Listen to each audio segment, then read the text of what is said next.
What up, YouTube? This your boy Share speaking. Let's get right into it, guys. This was a banger. This was freaking hilarious. Okay, they definitely put out all the stops, and I did not see any of what happened to happen. I did not foresee this.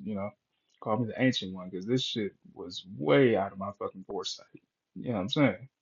But okay, so for spoilers ahead, man. If you have not seen this movie, go see it right now. Otherwise, don't click on this damn video because there's gonna be a whole bunch of damn spoilers. Okay, first and foremost, I believe Wade went through at least what five or six, between four to six, maybe different Logans. Saw one that got buried on the cross. We saw one that looks just super jacked up. We even saw the Calvary, which was a funny, hilarious scene because we saw Henry Cavill as Wolverine. We didn't see Daniel Radcliffe as Wolverine with the one with the eye patch. So each one of those Wolverines I just mentioned fucked him up, Wade up. Then also we saw our boy Wade going through a midlife crisis. So I'm staple of fucking toupee on his head. We saw him actually, I guess you could say he interviewed to be a part of the Avengers. Happy was there. We saw a lot of Avengers relics, old artifacts, from Iron Man's old helmets. First, I think this is the first official helmet, I believe, to Captain America's prototype shield, the whole nizzle, man. And then, you hear pretty much Deadpool just roasting the fuck out of Happy. He says, wait a second, weren't you like a chauffeur first? You weren't really this super tough guy, because and then Happy was like, well, I was an Avengers adjacent, so John Favreau definitely is a funny guy. Definitely can be on time and equipped with the best of them, especially if it's Ryan Reynolds, let alone Robert Downey Jr. You know what I'm saying? So that was actually a really cool scene.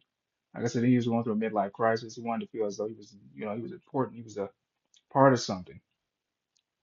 So I mean, you can't say I blame him for that one.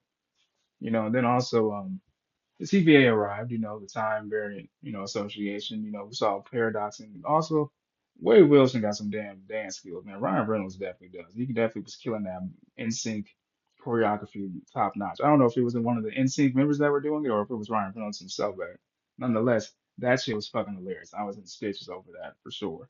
And then the nitty gritty of it all, we have Cassandra Nova, which is the sister to Charles Xavier. We saw Logan literally speak to her heart at the very last moment. Then we got a reunitedness of Jessica Biel's Elektra. We even got Wesley Snipes' Blade. We got James Tatum's Gambit. We got X-23. You know, and we had Chris Evans' Human Torch. Then we also had the mutants from the original X-Men. We had Sabretooth. We had Toad. We had Pyro, which I wasn't expecting any of these guys. I wasn't expecting Juggernaut. I wasn't expecting the lady with the spike face. X-22. This was all like just a whole lot. This was just super dope. So it makes me wonder what will happen, moving forward. I know we're getting the X-Men for sure. I mean, we fucking better, you know what I'm saying? So this was all really great. I mean, I think one thing I will say, well, aside from Wesley Snipes, the OGs or whatever like that, seeing Jessica Biel when they mentioned Daredevil, Daredevil got killed, and then Jessica Biel was like, it's okay.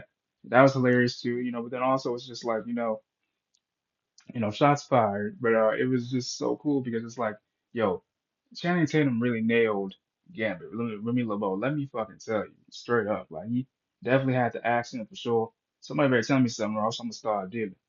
I'm Remy LeBeau. He really killed it. And it was just really dope to really see him actually portray that character finally. I was really hoping that Ryan Reynolds would say something like, man, I'm really surprised like you're even here because shouldn't you have at least had your movie dropped already? But you know what? Channing Tatum even made his own quips about that himself.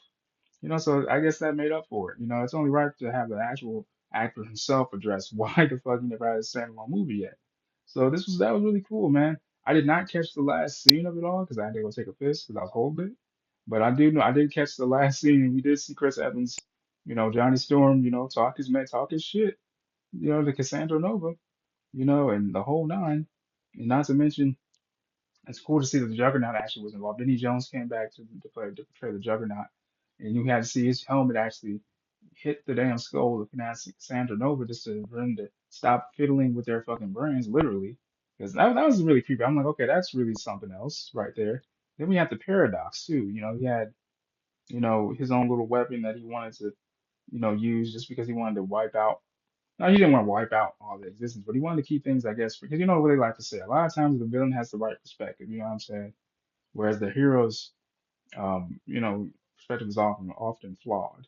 But I really do look forward to what happens next from all this, man. If there's anything I missed, let your boy know in the comment section below as always. I know there was tons of references. I saw a lady. I think we saw. I believe I saw Lady Thor's helmet or Thor's helmet. We also seen a little funny scene where there was like a little bit of a Thor spoof or a Deadpool spoof where Thor's holding Deadpool in his arms. I think it's something from the comics books about that one. But it was just really hilarious. I really enjoyed the movie. Definitely will be seeing it again. I definitely highly recommend that you all do. It's your boy Chase Speaks, man. I love y'all, man. Deuces.